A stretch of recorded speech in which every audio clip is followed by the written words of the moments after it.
그들에게 하나님의 사랑을 전해야겠다라는 마음이 계속 들어서 결심을 한 게 신학대학교를 가자.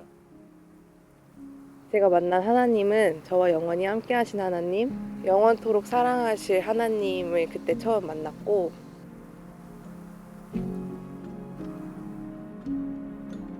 변함없이 너네를 사랑하고 있고 변함없이 너네를 위해서 항상 기도하고 있다.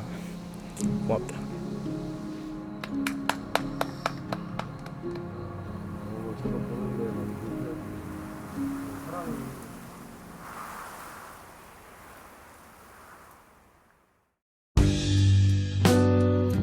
네, 지금 날씨가 너무 좋아서 산책을 나왔는데, 네, 날씨가 이제 가을이 되니까 좀 쌀쌀하면서 시원하고 너무 좋은 것 같아요. 저 혹시 인터뷰 한 번만 안 되실까요? 인터뷰요? 네. 괜찮습니다. 너 인상이 너무 좋으셔서 그래요. 괜찮아.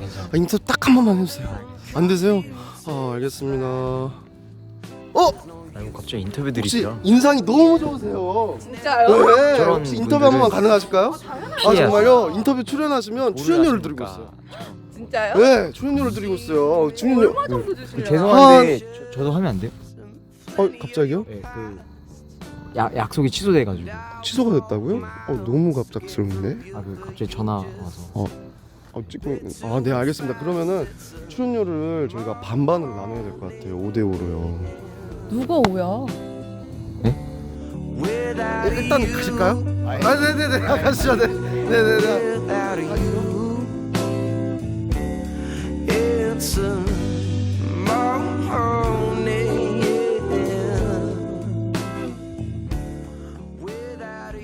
슬레이트 치겠습니다. 네. 네, 안녕하세요. 두 분 다 자기소개 부탁드려요. 안녕하세요. 저는 성교문화복지학과 22살 홍다한입니다. 네, 안녕하세요. 저는 신학과 3학년 22살 황광은입니다. 네, 거두절미하고 하나님 만난 이야기 나눠주실 수 있으실까요? 먼저 다은님부터 부탁드리겠습니다. 저는 모태신앙으로 태어나서 사역하시는 부모님 밑에서 어렸을 때부터 착하게 교회에서 살면서 정말 착한 교회 어린이로 계속 컸던 것 같아요. 그러다가 이제 12살에 부모님을 따라서 인도에 선교를 함께 가게 되었습니다. 그래서 인도에서 12살부터 18살까지 살다 왔는데요. 저는 인도에서 하나님을 만났습니다. 아무래도 외국인이다 보니까 언어와 문화의 차이 때문에 조금 외로운 청소년 시기를 보내다가 학교에서는 친한데 더욱 깊은 관계로 발전하기가 좀 어려웠던 환경이었던 것 같아요. 아무래도 저만 혼자 한국인이고 친구들은 다 인도 사람들이니까. 그러다가 조금 외로움이 많아지는 시기에 부모님한테 조금 힘든 것 같다 이렇게 말을 했더니 엄마가 기도를 해라 라고 하셔가지고 제가 처음에는 기도를 안 했어요. 그냥 엄마가 위로도 안 해주고 기도만 하라는 그 말이 저에겐 너무 처음에는 좀 짜증이 났다가 너무 힘들어서 기도를 할 수밖에 없는 상황이 온 거예요. 그래서 기도를 했어요. 하나님한테 좀 힘들다고 외롭다고 하면서 그렇게 기도를 했던 것 같은데 그렇게 한 몇 주 동안 기도를 하고 혼자 방에 이렇게 앉아 있는데 그때 하나님께서 내가 너와 영원히 함께 하겠다. 내가 너를 영원히 사랑한다라는 그 마음을 너무 크게 저에게 주셨어요. 그래서 제가 만난 하나님은 저와 영원히 함께 하신 하나님, 저를 영원토록 사랑하실 하나님을 그때 처음 만났고 그렇게 하나님을 만난 이후에는 친구들과의 관계에서도 더 이상 외롭지 않고 마음이 편해지고 좋아졌던 것 같아요. 그렇게 또 살다가 18살 때 갑자기 한국으로 온 가족이 철수를 하게 되었어요. 그래서 저는 한국에 와서 다시 그 문화 충격에 다시 혼자였던 것 같아요. 그래서 학교도 안 갔고 집에서 혼자 검정고시 공부하면서 그때도 좀 외로운 시기를 보냈던 것 같은데 그때도 제가 의지할 분이 하나님밖에 없어서 하나님만 붙들며 버텨왔던 것 같아요. 그래서 하나님과 항상 함께하는 그런 1년을 보냈고 그때 그 1년 하나님과 너무 친해지고 가까워져서 하나님을 더 알아가고 싶고 하나님을 더 사랑하고 싶다는 그 마음으로 신학교에 오게 되었습니다. 저 그러면은 혹시 비전엔 어떤 비전이 있을까요? 저는 18살 때 한국에 돌아와서 학교를 안 가고 학교 밖 청소년 센터 꿈드림이라는 곳에 1년 동안 다녔는데요. 거기서 선생님들이 너무 따뜻하고 저에게는 너무 많은 큰 도움이 돼서 제가 원래는 입시 한 달 전까지만 해도 호텔 경영학과를 알아보고 있었어요.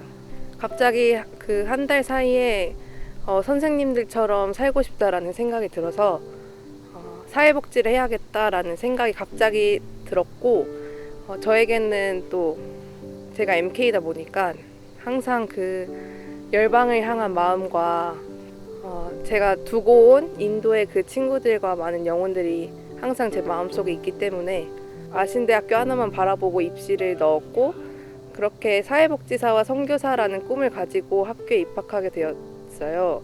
근데 지금은 그냥 저의 꿈이 특정한 직업이 아니라 하나님 나라를 만들어가는 거에 초점이 잡혔고 그 과정에서 나는 사람들을 도와주는 일을 하고 싶다라고 생각을 해가지고 저의 꿈과 비전이 하나님의 나라가 되었고 언제 어디서나 그 하나님의 나라를 살아가는 게 저의 비전이자 꿈입니다. 네. 저도 모태신앙이었어요. 저도 모태신앙이었지만 저는 어렸을 때 부모님께서 좀 자주 다투셨어요. 그래서 어느 정도로 다투셨었냐면 집안에 이제 물건이 날아다니고 집안의 물건들이 이제 부서질 정도로 어머니 아버지가 많이 다투셨었고 또 다투신 이후에 이제 어머니나 아버지 둘 중에 한 분이 항상 집을 오랫동안 나갔다가 또 안 들어오시는 경우도 있었고 또 다투지 않아도 애초에 이제 부모님 맞벌이 부부시다 보니까 이제 저는 계속해서 할머니 할아버지 밑에 맡겨져서 좀 외로운 유년기 시절을 보냈던 것 같아요. 또 초등학교를 입학해도 여전히 이제 부모님이 또 맞벌이 부부시고 또 싸우면은 또 집을 나가시고 이러니까 홀로 이제 동생을 좀 돌보면서 외롭게 살았던 것 같아요. 그렇게 좀 사랑을 받지 못하고 청소년기에 이제 접어들게 되니까 정말 많은 방황을 했던 것 같아요. 왜냐면 항상 집에 돌아가면 또 부모님은 매일 다투시고 또 집에 가면 또 혼자고 외롭고 이러니까 집에 항상 가기 싫어서 이제 중학교 때 입학을 하자마자 이제 복싱이라는 운동을 배우게 됐는데 그렇게 체육관에서 복싱이라는 운동을 하고 또 밖에서 친구들이랑 밤새 놀면서 청소년 시기를 보냈던 것 같아요. 근데 밤새 이제 친구들이랑 어울려서 놀다 보니까 여러 가지 또 범죄에 많이 휩싸이기도 하고 또 여러 가지 비행들을 좀 많이 저질렀던 것 같아요. 그래서 소위 말하는 비행 청소년으로 자랐고 근데 그러던 와중에 어머니께서 다른 건 다 몰라도 너가 인성이 너무 쓰레기인 것 같은데 인성만큼은 좀 이렇게 바르게 자랐으면 좋겠다라고 하셔서 저를 제가 살고 있는 지역에 한 청소년 선교단체가 있었는데 거기에 저를 보내시길 원하셨어요.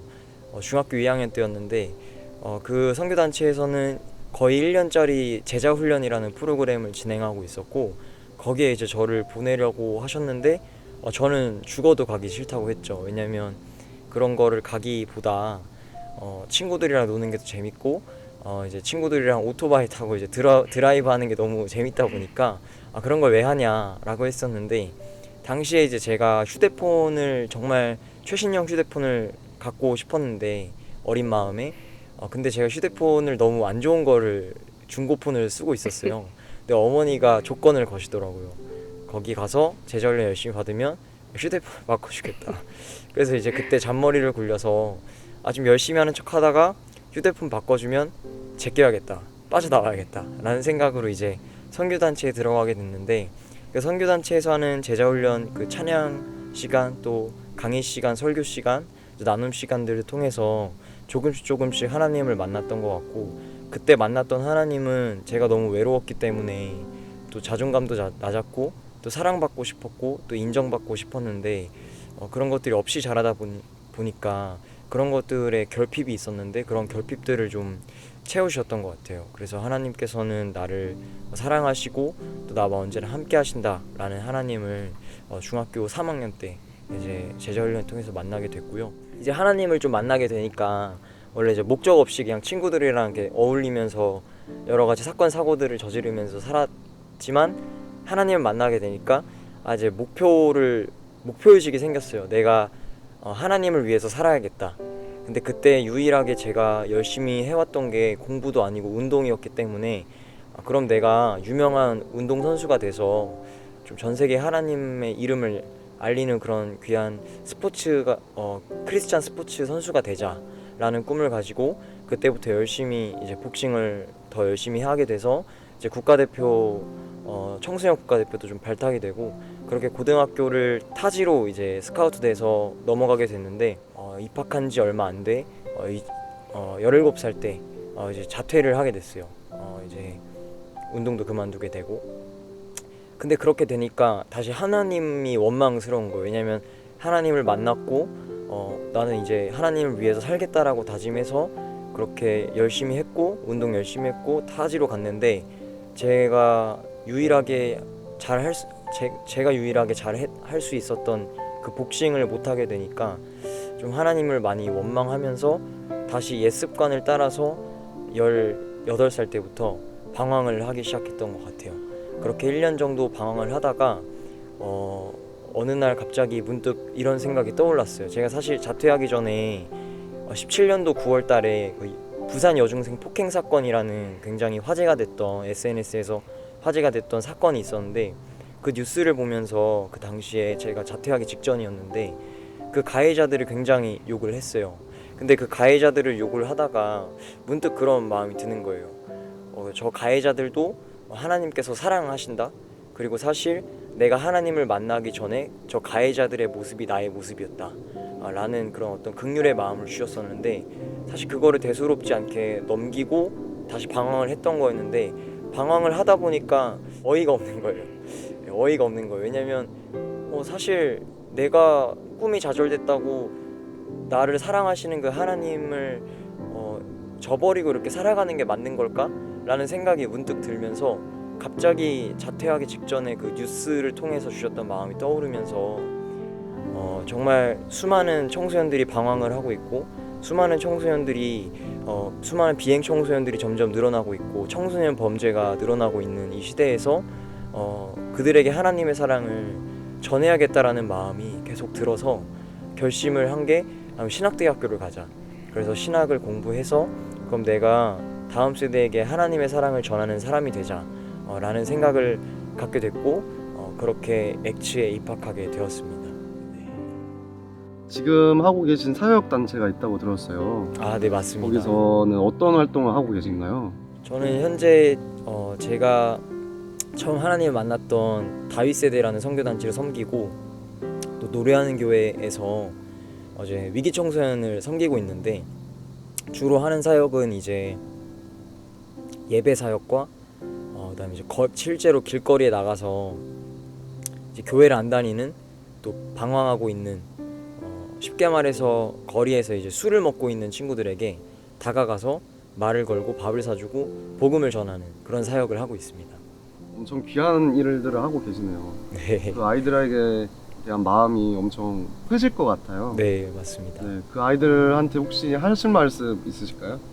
할 말이요. 네네. 너무 갑작스럽긴 한데 얘들아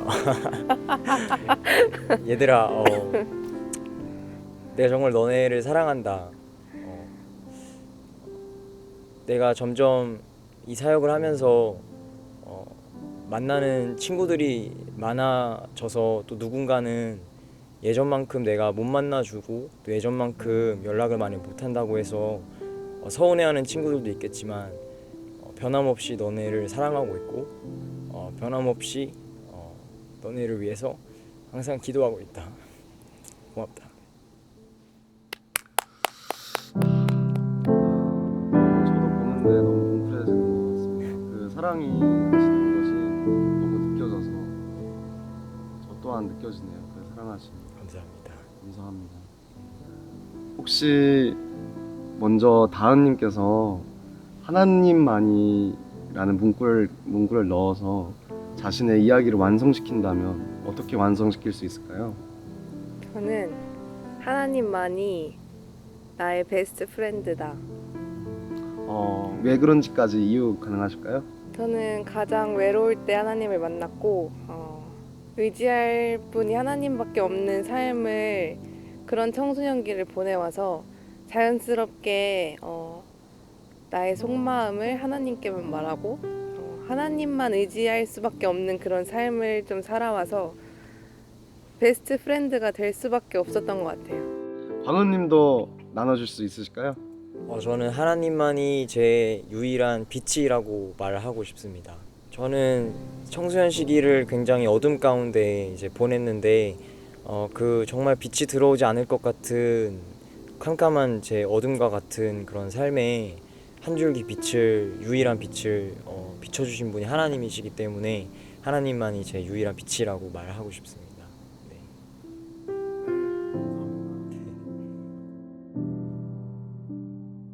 한 주먹 하셨나요 혹시? 제가 그 원주중학교를 나왔는데요. 네. 제 별명이 원주중학교 피바람이었습니다. 아 지난해 네, 여기까지 하겠습니다. 네. 1대 몇 가지 싸워봤는지. 1대 17. 오. 근데 17이었던 거 네, 아니죠? 맞습니다. 아! 네. 네. 17이셨구나. 네. 거짓말인 거 아시죠? 네네네. 야, 진짜 고생하셨습니다. 오늘 인터뷰 너무 은혜로웠어요. 너무 은혜로웠습니다. 두 분 다 너무 고생하셨어요. 정말 고생하셨습니다. 예, 이제 각자 갈 길 가시면 될 거예요. 네. 누가 오야? 아이 뭘 그런 장난을 또 치세요. 은혜 다 까먹을 뻔했잖아요. 장난 아닌데요?